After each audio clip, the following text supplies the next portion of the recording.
Mr. Thurman, does purchasing Spyderco make you happy?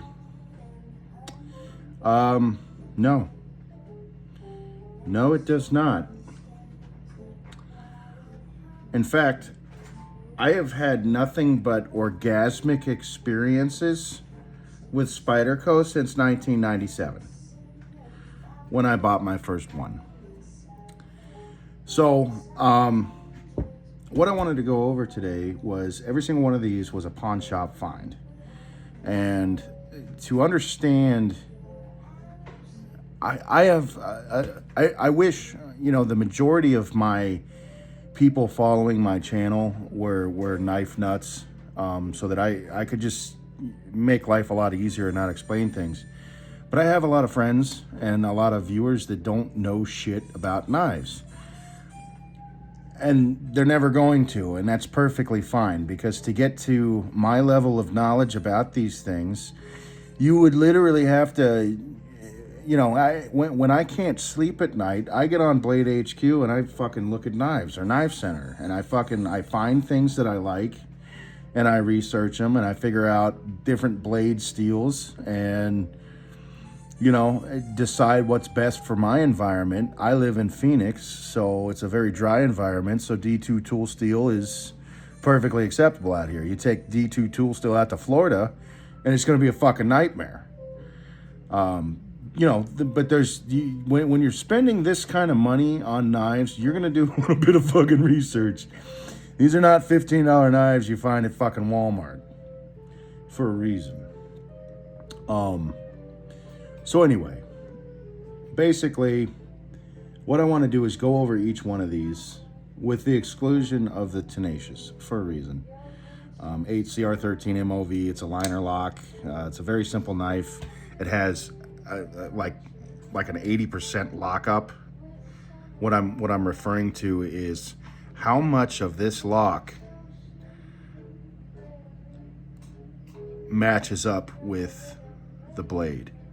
Right, so that would be like, can you see? That would be like, I don't know, a 25% lockup. That's more 70-80% lockup. Very well built knife, great for EDC. But this isn't the star of the show today. I did spend some time sharpening the fuck out of this one. It's still sharp as fuck. But this one specifically was purchased to be abused. This is not something that I would put up on a shelf or in a display. This is something that I want to carry with me and use from day to day. So that's why this one is being excluded from, but it was also purchased at a pawn shop. All of these were purchased at a pawn shop. And I'm going to tell you why, and what runs through my head when I'm buying these fucking things. But some of these I can't let go. like Ferrum Forge, for example, I'm hanging on to those, dude. I'm not getting rid of them. So anyway, I guess if we're going to start, I'd like to start with the Spyderco Domino, right? So this Spyderco Domino is the titanium frame lock design. And what I mean by frame lock is this frame is all one solid piece of titanium. I don't know if you guys can see it. It's all one solid piece of titanium, right? Oh, but Uncle Stitch, they only sold these in fucking red weave and carbon fiber and black weave and blah, blah, blah, blah, blah. Well, first off, they actually did sell these in titanium. This was first introduced in 2013. This knife is no longer available for sale, which means this is a name your price situation, right? I found this at a pawn shop. I'm going to tell you, these three knives right here, excluding this one, I paid $350 for all three of these, right? We're gonna go over this here in a minute. 350 bucks for this, and I paid 125 for this. We're gonna go over all of this, but right now we're gonna talk about this one. So Eric Glessner was the designer of this. It's a beautiful knife. I like the jimping on here grips into your skin very nicely. And if you need to choke up on it, I mean, this is ultimately, you know, you can EDC this knife and use it for whatever, but if I was going to skin a rabbit, this would probably be the knife that I would select, for multiple fucking reasons, and I'm going to tell you why.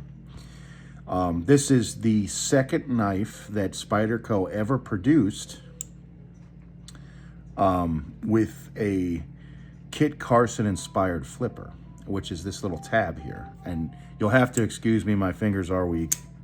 It's very smooth. It's just my fucking... I'm a plumber, and all day long I cramp the shit out of my fucking fingers, and when I come home I'm just fucking dead. So you're gonna have to excuse that. But yes, this is on ball bearings and washers for a very, very smooth ride.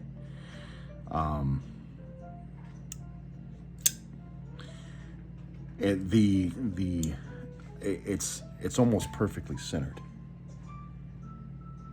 Almost perfectly centered. Look at that. I mean, this is a very well designed knife.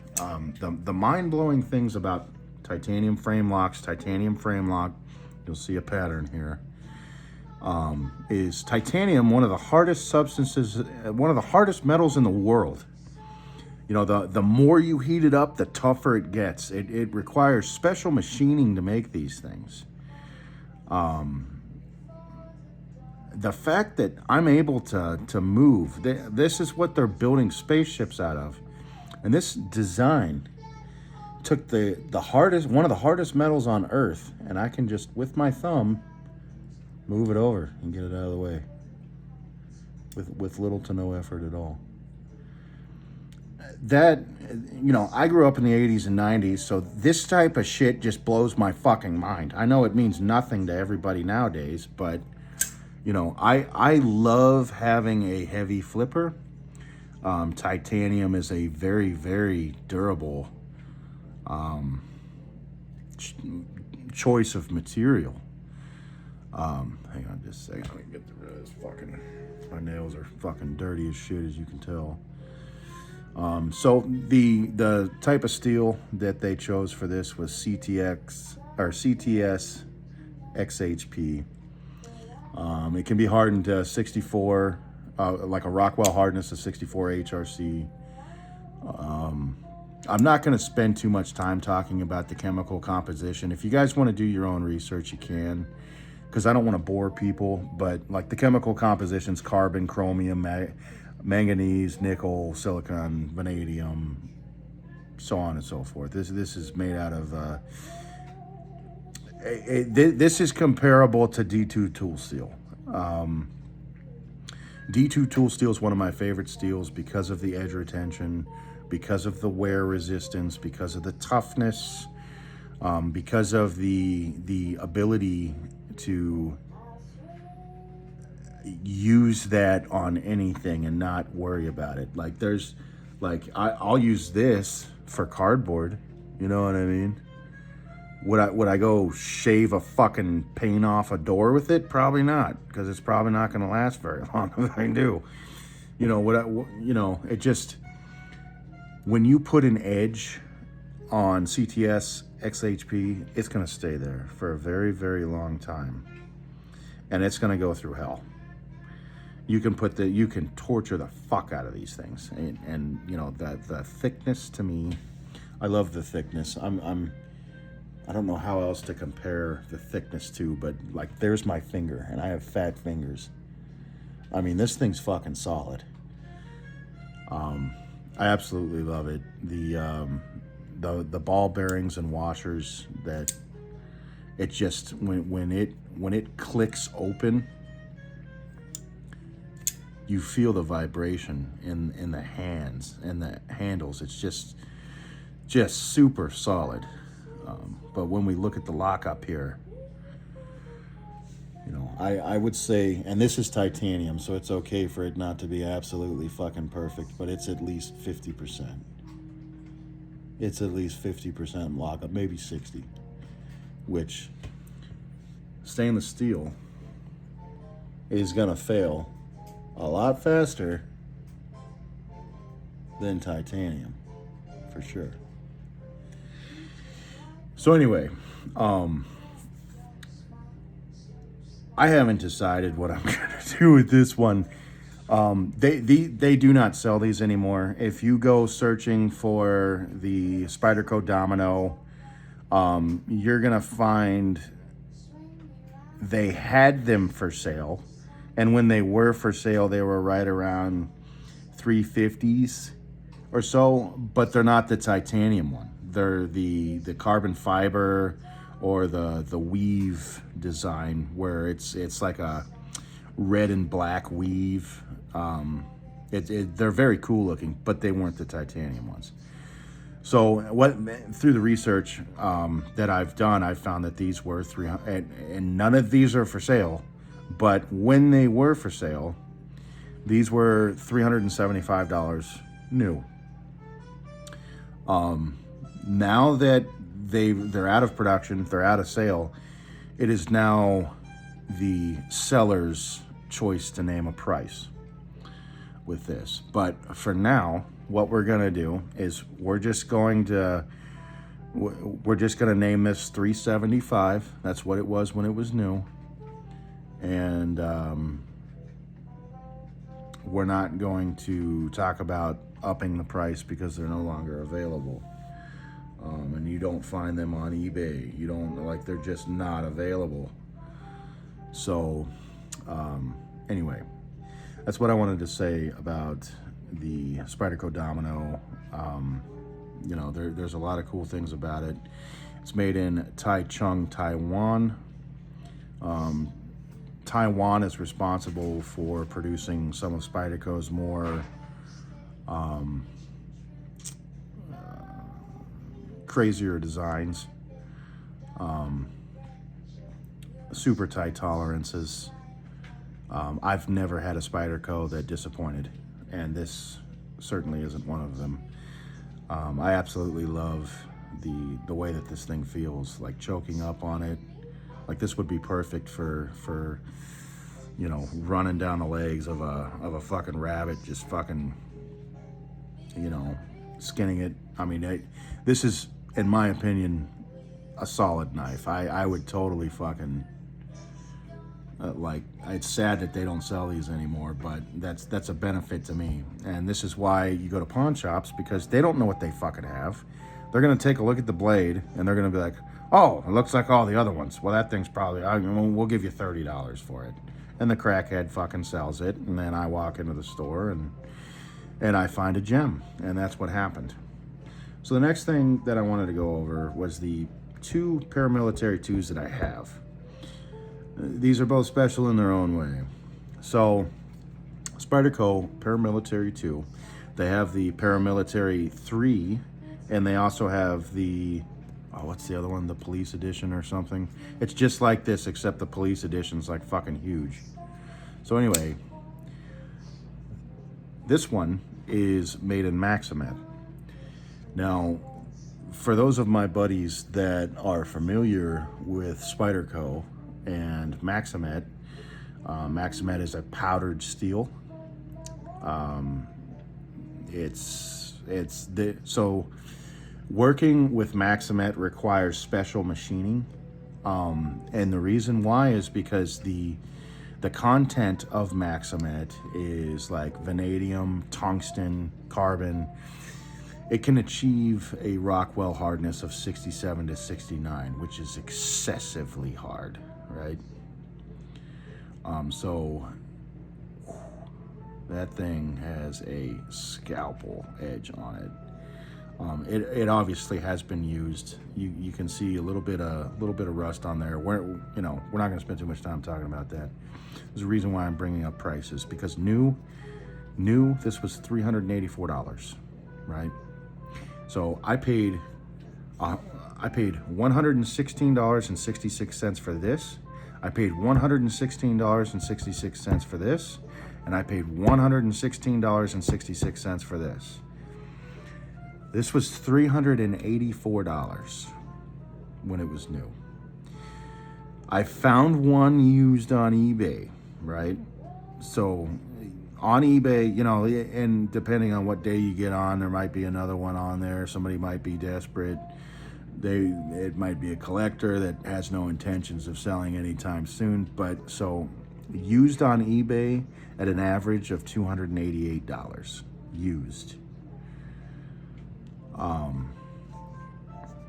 The thing about the paramilitary 2 is that is the, in my opinion, when people think of Spyderco, they immediately think of the paramilitary 2. That is their like flagship knife. Paramilitary 2 is very well designed, very sleek, very slender. It's made out of the highest quality steels available. And a lot of people when they first get into Spyderco, they start with a paramilitary 2 or a paramilitary 3 because of the reviews and the torture tests and there's a lot of these. For some reason, when I bought my first paramilitary 2, I could have fucking swore it was a liner lock. These are compression locks. They're a little bit different, but same deal. This little tab moves over and blocks the blade from closing. Super strong. So the way that I prefer to open up Spydercos is by holding them like this. When I pull them out of my pocket, I'll pull them out of my pocket and I'll let gravity drop them, and then as I'm walking up to somebody, right? Because that's a very intimidating thing to do. That's the way that I prefer to open the knife. Or if I'm walking up to a box and somebody sees me walking up to the box and doing that, it's a very intimidating factor to it. It's very nice and pleasing. Jimping, again, the amount of time that it took to engineer, it looks like the jimping that's like right here is underneath the plastic, and it's not. It's just ever so slightly feelable. And this stuff, I mean, it just sticks to your skin. Like, this is not coming out of your fucking hands at all. Tritone, right? But yeah, there's a little bit of rust there, a little bit of discoloration. But this was the $384 Spyderco Paramilitary 2 Maximate. And before we get distracted with the Yohimbo, we're going to talk about this little guy. Same deal. Paramilitary 2. Right? Same exact knife, same exact design. The difference is this is made out of CPM crewware. Now, people often refer to the crewware design. I'm talking because the way that I'm saying these things is for people who don't know shit about knives. Because I have a lot of viewers that don't know anything, and I don't expect them to, because it would take them 15 fucking years to get to the point that I'm at. But when I walk into a pawn shop, this is what I know, this is what I see. I study these every day. I know exactly what I'm buying, and I would not recommend doing what I do unless you have spent a lot of time researching, because it's very easy to walk into a pawn shop and get ripped off. They do sell clones. They sell fake Benchmades, and you have to know how to tell the difference between a real one and a fake one. There's a lot of ways that you can get fucked over at a pawn shop, so you really have to do your research. So CPM crewware, people consider this an upgrade from D2 tool steel. D2 tool steel is one of my favorite steels.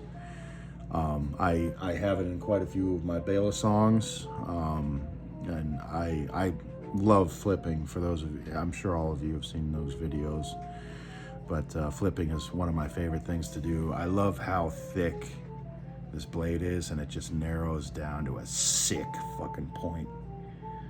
I mean, a needle fucking point, you know what I mean? Like, this was designed for destruction. and she is beautiful, right? Canvas micarta handles. I love the way this looks. I love the way that, you know, the oils in my hand are going to patina this very nicely and make this a very personable knife. But as you can see, there's already I love the way this discolors over time. It comes out to be a very beautiful, beautiful knife. It's not like G10. My Carter's a little bit different. But when I saw this thing, I just had to have it, man. It was like it was like John Goodman just saw a whole bowl of mayonnaise or something, dude. Like there was no way I was not just gonna devour this thing, right? So anyway, the Crewware is a little bit different. We're not gonna go into the chemical compositions and all this stuff. You know, both of these are 8.26 inches in length, which is almost a fucking foot, right? They're both roughly 3.8 ounces, somewhere around that area. They're very lightweight knives. There's a lot of similarities between these two, except for the steel. Now, both the Crewware and the Maximet both have tungsten. The Maximet has vanadium, tungsten, and carbon. Let's just not even focus on the fucking chemical composition. What I'm just gonna tell you is that both of these hold an edge for an insanely long period of time. These were designed to be used and abused. The steels that they were made out of, they hold an edge forever. People love these types of steels because of the better toughness, the wear resistance, you know, the tortures that these things can go to. And man, that thing just has a needle fucking tip. Just a needle tip. I mean, you probably wouldn't even fucking feel the thing, right? Until it's too damn late. It's very mesmerizing to me, but I love the looking down the spine here. They're both just very, very evil looking knives. You know what I mean? They're just something about them. Something about these, like they have a soul or something, you know? And it is a very, very dark place to be. But same deal. Jimping right there, and it looks like it's lower, but it's not. You can feel them. You can feel them easy. And then as you go up, you choke up on the knife, you've got jimping on the bottom. Just sinks right into the skin, and jimping on the top for a nice, easy control. Very nice design. Be nice with it. There you go. There's that needle tip I'm talking about, right? That'll fuck some shit up.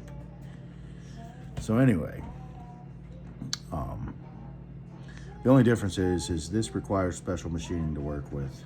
They have to use coolant on this stuff.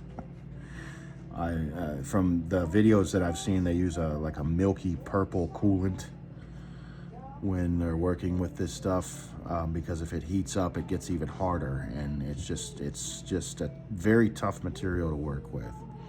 So this one was $384 new. The Crewware, which both of these are still in stock. Both of these you can go right now and buy these. This one you can't. These two you can. This one you can too. But so $384 for this one, $290 for this, brand new. Brand new. You can go on Spyderco.com right now and get this exact knife for $290. I bought this for $125 because I know how to talk to people, right? When you go into a pawn shop, you're not going to go in there and pick away at, you know, oh, well, you know, there's this blemish. They get so sick and tired of hearing people like that they're just going to tell you to fuck off. But when you talk to them like a human and you're like, listen, man, if you just give me a little bit of wiggle room on this, I'll buy all three of these today. And that's That's what I ultimately did to walk out of the pawn shop with these 3 today. This was $160 at the pawn shop. I talked him down to $125, taxes and everything out the door. He didn't have a problem doing that. Why? Because people go into pawn shops to buy guns. They don't go, nobody looks at the knife section, right? So this is kind of the world is my oyster. When I go into pawn shops, you know, these things have been sitting on the shelf for 6 months and, you know, God, we're never going to be able to get rid of these. Fuck. And then I come in there, right? And I'm like, hey, look, you know, I understand you need to make a profit here, but if you just give me a little bit of wiggle room on this, dude, I'll buy it right now. I won't even fuck with it. I won't even fucking negotiate, man. I'll just, you know, I just need a little bit. You are negotiating, essentially. But anyway, so now what we're up to here is 375, 384, 290. Now let's talk about the Yohimbo. Ooh, she pretty. So the Yohimbo. I want you guys to take a very good look at the. Ooh, she's fucking. Huh? She's nasty, right? Yeah, she's a razor. A fucking razor. Sorry for my thumbprint up there. I'm a plumber. I don't know if I mentioned that, but I do wash my hands. It's just fucking, you know. So anyway, CPM S30V. I don't need to spend any time talking about that. Everybody knows about that steel. It is so far and above and beyond stainless steels like HCR13 MOV, you know, 440HC, 440C. S30V is one of the choice steels for EDC, for being used. Compression lock again. The jimping, same deal. It looks like it's underneath. Oh, it actually is on this one. But you still feel it, and it still sinks right in. So this thing's a fucking monster. The Yohimbo was designed by Michael Yannick. Overall weight is 4.1 ounces. Length is 7.69, so it's just barely smaller than the Paramilitary 2. Put these up both together. You can see. Shit, how am I gonna do this? Shouldn't even mention that because now I gotta fucking do it. All right, so you can see just barely smaller than the Paramilitary 2. Right? Now, looking down the spine of the blade, beautiful fucking spine on this. I mean, it just screams evil, right? Beautiful, beautiful fucking design on this. A lot of people aren't a fan of Wharncliffe blades, but I am. The Benchmade 87 Ti changed my mind about Wharncliffe blades. I'm like, oh, it's a fucking Tanto with a different grind on it. Well, no, and obviously this design is a lot different than just a Wharncliffe. This is somebody spent some time in this. Michael Yannick, I think, did an amazing job. The thing is I can't believe that I'm holding one of these in my hand right now. I've been staring at this is a Yohimbo 2. This is not the Yojumbo. This is a Yohimbo 2, an S30V. So there were Yohimbo knives that were made out of different steels, but those were a little bit more exclusive, right? I knew this walking into the pawn shop. I knew that.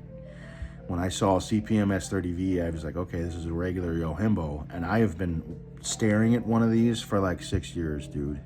Every time I go click on Spyderco on the search engine, these things within a page or two end up popping up, and I just sit there and I look at it. And now I finally fucking own one. Again, $116.66. That's what I paid for this knife. You add all three of those together, and all three of these I paid $350 for. I paid $125 for that, for a total of $475. So anyway, the Yohimbo, this is in such good condition that no, I'm not going to use this one. This one's going to be savored for a long time. I love how thick the spine is, man. It just, having a thick spine really gives me a lot of confidence that this thing is going to be able to handle whatever the fuck I throw at it.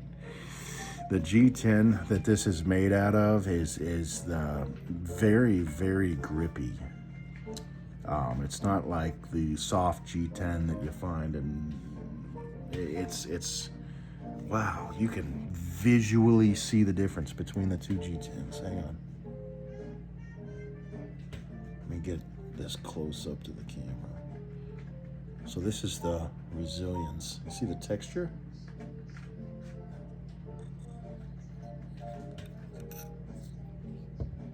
Now look at the texture. Let's see if I can fucking... There. Now look at that. See the difference? Very, very grippy G10. Very comfortable to hold. This is an amazing knife. You know, I wasn't a huge fan of Wharncliffe's until I realized just the look of that when you fucking snap it open.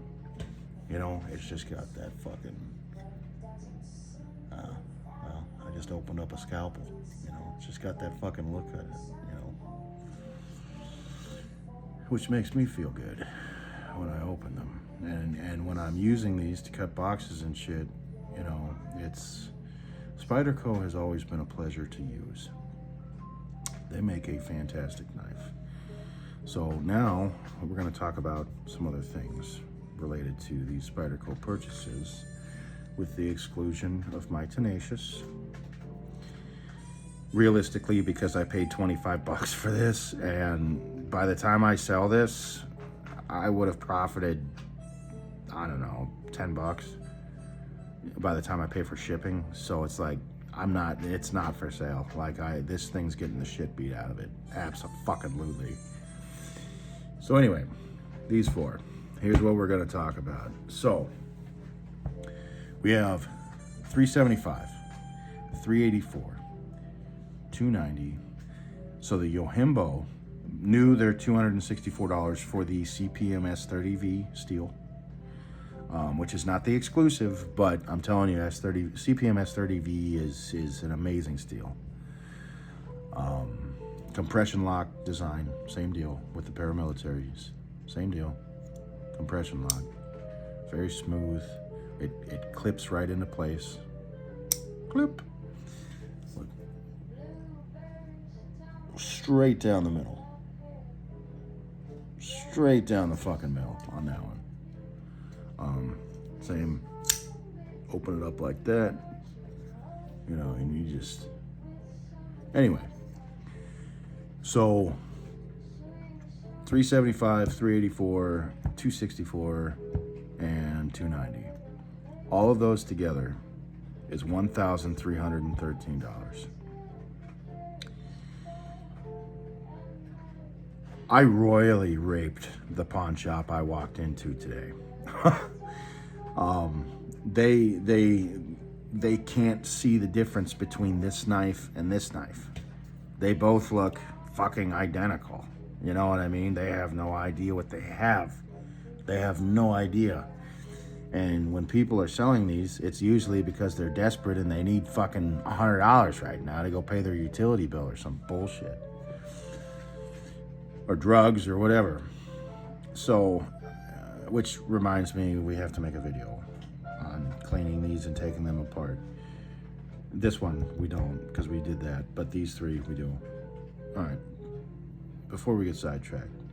So, $1,313. If you wanted these knives, that's what it would take for you to purchase these. I paid 2.76 times less than that. I paid $475 for all of these. Now, granted, and I'm going to tell you, let's go over the pricing one more time on this so that I can make it abundantly clear. $375. I found them used at a low used, like heavily beat used. Still the same steel, CTS, XHP, still the same knife, but used. I found one beat to shit at $267 on eBay. So $375, a low end of $267. $384. I've got a low end of $288. Was the lowest that I found on eBay for the Maximet. The Yohimbo, they're $264. I found them used on eBay for $198 to $179. There's a lot of these available. This is the Yohimbo 2, by the way, not the Yo Jumbo.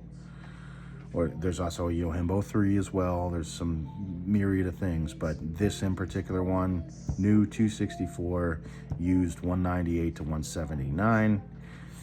This paramilitary 2 with crew wear, new, they're $290. If you wanted to go on Spyderco.com right now or BladeHQ.com right now, you're looking to pay about $290 for these. Used, I found them for right around $217 in comparable condition. So I paid $116, $116, $116, $125 for all of these. If you wanted to buy these new, $1,313. I paid $475, which means the difference between that, the profit, the gross profit, is $838. Obviously, on the secondary market, I'm not going to get what people are paying for these new, right? I'm still going to make a massive profit. I'm at least going to make $500 if I turn around and sell these. Profit. Just money that I made because I walked into a pawn shop and talked to somebody for 10 minutes. So because I know what the fuck I'm doing, I can this is a secondary income for me. I can go out and do this and make a profit. I would not be doing this if I did not study and know exactly what it was that I was buying, because you can get ripped off. Some of these pawn shops, you know, you take this Maximet in here that was $384 for new. The person who stole it, they're going to offer him $20. He's going to be like, deal. That buys them a cap of heroin or whatever.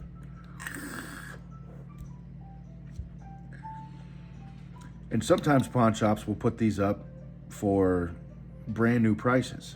You know, sometimes they do that because what they're doing is they're relying on eBay.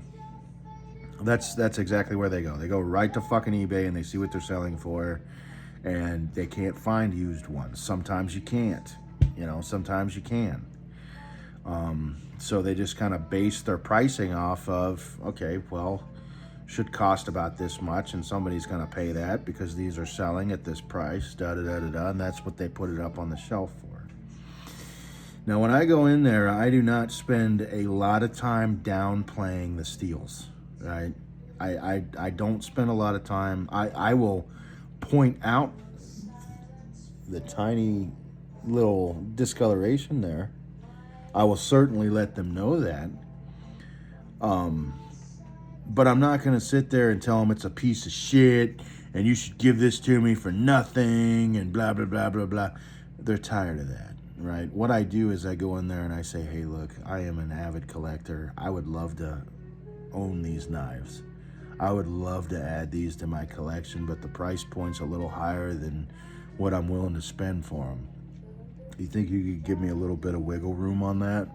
And when you say it like that, now they're going to help you because you've humanized the situation. You respect them that they need to make a profit to run their business and pay their employees. But at the same time, their prices are a little too high for what these are worth. And instantly, I will tell them, hey, I take vanity photos of my collection of knives. I write poetry to my knives. I am insane. I study these knives. I live with these knives. I carry them every day. I know everything about them. I take them apart. I clean them. These are my life. And, you know, when it has blemishes like that, I can't take good vanity photos. Like, the only one that I can take really good vanity photos of is going to be the Yohimbo, the Crew Wear, and this little guy, the Domino. You know, which has discoloration in the handles a little bit, which it's fucking titanium. You know what I mean? Who gives a shit? But, you know, so what I've done is I've created a reason to bargain with them by telling them, you know, hey, there's a little bit of blemishes. You know, I might be able to clean some of this up with aluminum foil. I might not.